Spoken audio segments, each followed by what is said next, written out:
उग्रसेन बड़े धर्मात्मा, बड़े पुण्यात्मा, और इन्हीं उग्रसेन का बेटा है कंस, बड़ा नालायक निकल गया। बाप जितने सीधा, एक कहावत है ना, बाप नंबरी बेटा 10 नंबरी। उग्रसेन बेचारे सीधे, कंस बड़ा दुष्ट निकल गया। तमाम मायावी शक्तियों का मालिक अघासुर, बकासुर, व्योमासुर, अरिष्टाकेसी, धेनुकासुर, पूतना आदि लोगों से इसकी मित्रता है। मगध देश के राजा जरासंध के यहाँ इसका विवाह हुआ है। बड़ा दुष्ट है कंस।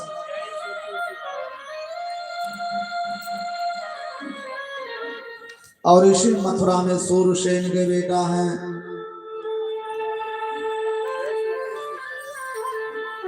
वसुदेव। एक बार की बात, उग्रसेन और उग्रसेन के भाई देवक ने अपनी कन्या देवकी का विवाह वसुदेव जी के साथ में तय किया। बहुत धूमधाम से बारात आई, बहुत बढ़िया बारात आई, और कंस भी अपनी बहन के स्वागत में खूब लगा हुआ है, बारातियों का स्वागत कर रहा है। लेकिन जब विदाई होने लगी, भैया एक बिटिया का जब विवाह तय होता है गांव में ना, गांव की एक बेटी का विवाह तय होता है, पूरा गांव फलाने तू शरबत पकड़ो, तू पकड़ो, अरे भैया गांव की इज्जत न जाने पावे, गांव की इज्जत न जाने पावे, गाजा बाजा डीजे बैंड बाजा, बड़ी व्यवस्था रहती है। बच्चे तो सवेरे से परेशान रहते हैं, आज फलानी दीदी की बारात आएगी, आज फलानी दीदी की बारात आएगी, आज फलानी दीदी की बारात आएगी। इतनी व्यवस्था, इतना आनंद आता है भैया विवाह में, इतना आनंद आता है। बढ़िया टिकिया, बढ़िया चाउमीन, बढ़िया मोमोज, बढ़िया मंचूरियन, बढ़िया छोला, बढ़िया भटूरा, बढ़िया खाजा, बढ़िया बतासा, बढ़िया रसगुल्ला, बढ़िया राजभोग, बढ़िया पुलाव, बढ़िया चावल, बढ़िया पनीर, गाजा बाजा डीजे बैंड बाजा, सब कुछ बहुत बढ़िया बढ़िया होता है। लेकिन एक चीज बहुत, जब बेटी विदा होने लगती है ना, विवाह में सब कुछ बढ़िया होता है, बेटी की विदाई के समय इतना कष्ट होता है, बहुत कष्ट होता है। बाप का दिल बहुत कठोर होता है, माँ का हृदय कोमल होता है, बाप का दिल कठोर होता है। मैंने देखा है ऐसे एक से एक बाप, ऐसे ऐसे बाप देखे इस समाज में। एक भी बेटा था खत्म हो गया, बाप रोया नहीं, आंखों से आंसू ना गिरा। लेकिन कितना भी कठोर बाप हो, बेटी की विदाई के समय जरूर रो देगा।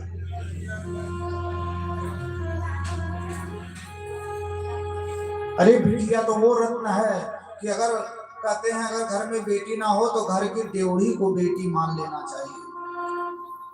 देवकी जब विदा होने लगी तो कंस इतना खुश था, इतना खुश,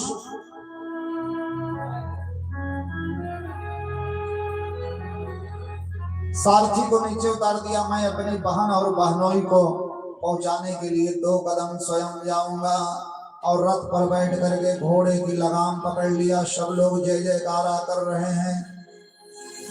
लेकिन जैसे ही थोड़ी दूर गई है और रथ, श्री सुखदेव कहते हैं, हे राजा परीक्षित, मौसम बदल गया, बड़े तेज से धूल भरी आंधी, बहुत तेज से आंधी चलने लगी, बादल गरजने लगे,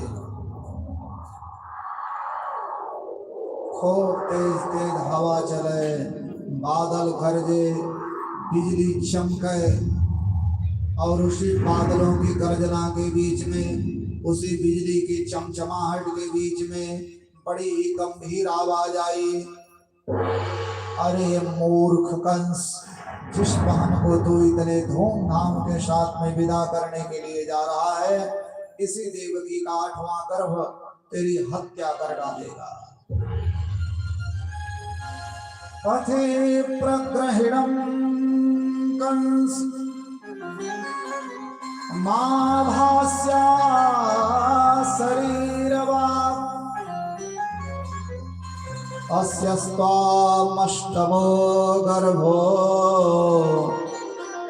हन्तायां वहसे बुधा हन्तायां वहसे बुधा। ए अबुध, ए मूर्ख, जिस वाहन को तो इतने धूमधाम के साथ विदा कर रहा है, इसी देवकी का 8वां गर्भ तेरी हत्या कर डालेगा, तुझे मार डालेगा। अच्छा एक बात और है, आकाशवाणी की बात केवल कंस ने सुना।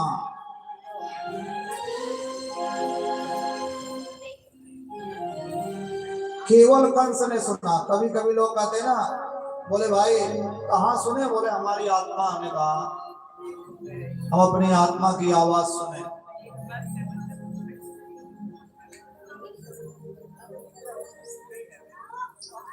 ब्रह्मलिंग शंकराचार्य जी जो इसके पहले थे, शंकराचार्य जब साईं बाबा का विरोध कर रहे थे, बोले नहीं नहीं वो साईं भगवान नहीं है, वो मांस खाते थे, पुलाव खाते थे। अब बताने लगे तो पत्रकार लोग थे, पत्रकारों ने कहा कहाँ लिखा है? तो कहे कि हम किताब छपाए हैं, उसी में लिखा है, पढ़ लेना। कहे कहाँ लिखा है? कहे हम जो किताब छपाए हैं उसी में लिखा है, पढ़ लेना। तब तक पत्रकार ने कहा भाई आपकी छपाई किताब कैसे प्रमाण? मालिक है बोलो मत, हमारा संध्या बंदन का समय हो रहा है।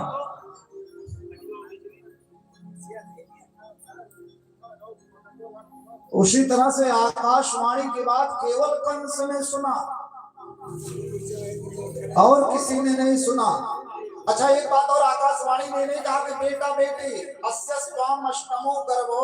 अब कंस तो दुष्ट आदमी, दुष्ट आदमी का कोई भरोसा थोड़ी होता है। दुष्ट का कभी विश्वास मत करिए। क्षणे रुष्टा क्षणे तुष्टा, तुष्टा रुष्टा क्षणे क्षणे।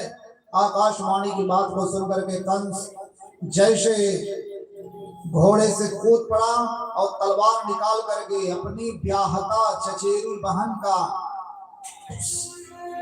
बाल पकड़ करके, केश पकड़ करके तलवार से गर्दन काटने के लिए तैयार हो गया। उग्रसेन हुआ है। कंस क्या करते हो? अपने पिता को भी जेल में बंद कर दिया, चाचा देवक को भी जेल में बंद कर दिया। वसुदेव जी हाथ पकड़ लिए, क्या करते हो? ये नारी है। बोले नारी और कुछ नहीं, ये मेरी मृत्यु का कारण बनेगी। वसुदेव जी ने कहा मैं प्रतिज्ञा करता हूं, देवकी की जितनी संतान होगी ले आकर के तुम्हें देता रहूंगा।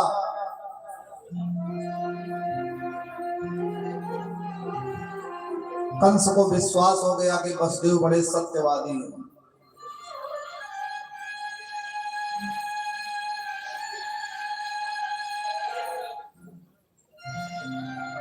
कभी कभी कोई ऐसी बात कोई आदमी बोल देता है कि आपको विश्वास हो जाता है। एक जगह गए थे कथा कहने, अरे सब लोग थे, तो अंतिम दिन जब हुआ तो हम कहे भैया दक्षिणा। कहे महाराज जी अभी तो दक्षिणा की व्यवस्था नहीं हो पाई, कल परसों में आपके खाते में ट्रांसफर कर देंगे, हमारा वचन।